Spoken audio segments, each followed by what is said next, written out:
issues with those testifying, the public not making this decision, the unknown impact on rates, and having something that is functional being called surplus. And the laws of our state require that if something's surplus, that means you're not using it anymore. So that's kind of obvious. You don't just take it from the public treasury and give it to a private company.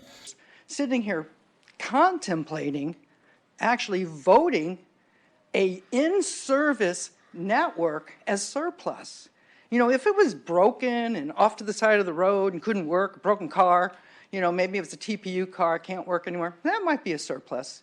But currently used internet service, I would think real hard before you make that decision. I plead with you.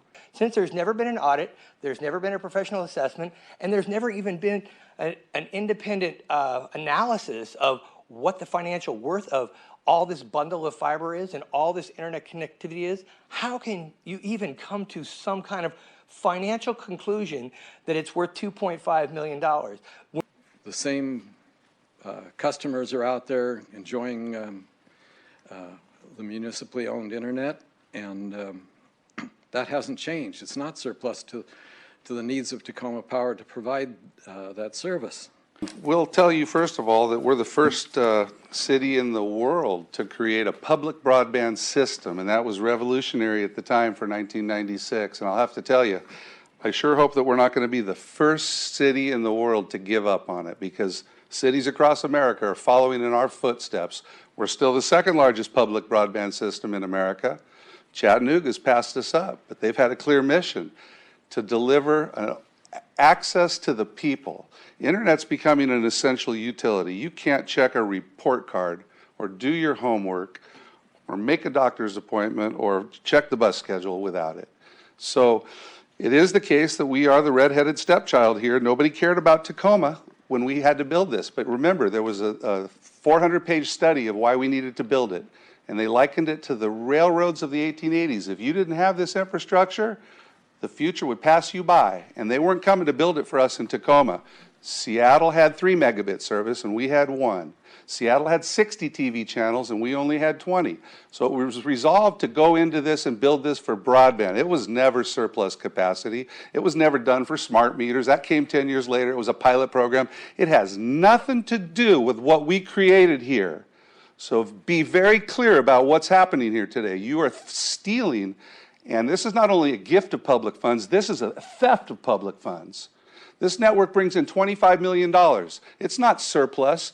Those same customers are still going to be putting their $25 million, but no longer into the city treasury.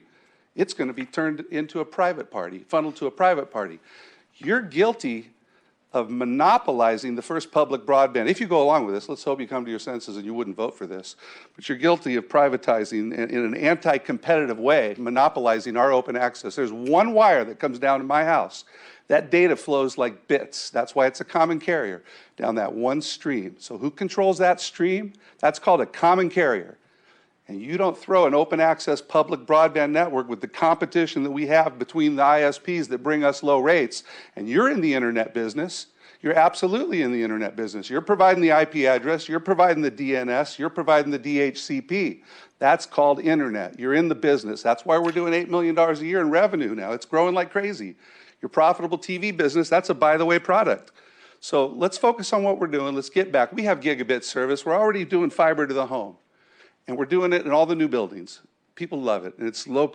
It has a low price, but there are powers that be that don't want us in this business. And I know that they're writing the checks and they're paying the campaign contributions to get this dirty deed done. But I had an email from the Lieutenant Gov, from the Attorney General today, Bob Ferguson's office, and they're talking about consumer protection. Their office is opening it up. They just kicked Comcast for $80 million. I wonder what they'll do to you. Because this does not have to go this way. You guys could be the saviors of our click network. The typical RFI process says, let me gather information, then create an RFP to get competitive bids to figure out what the valuation is.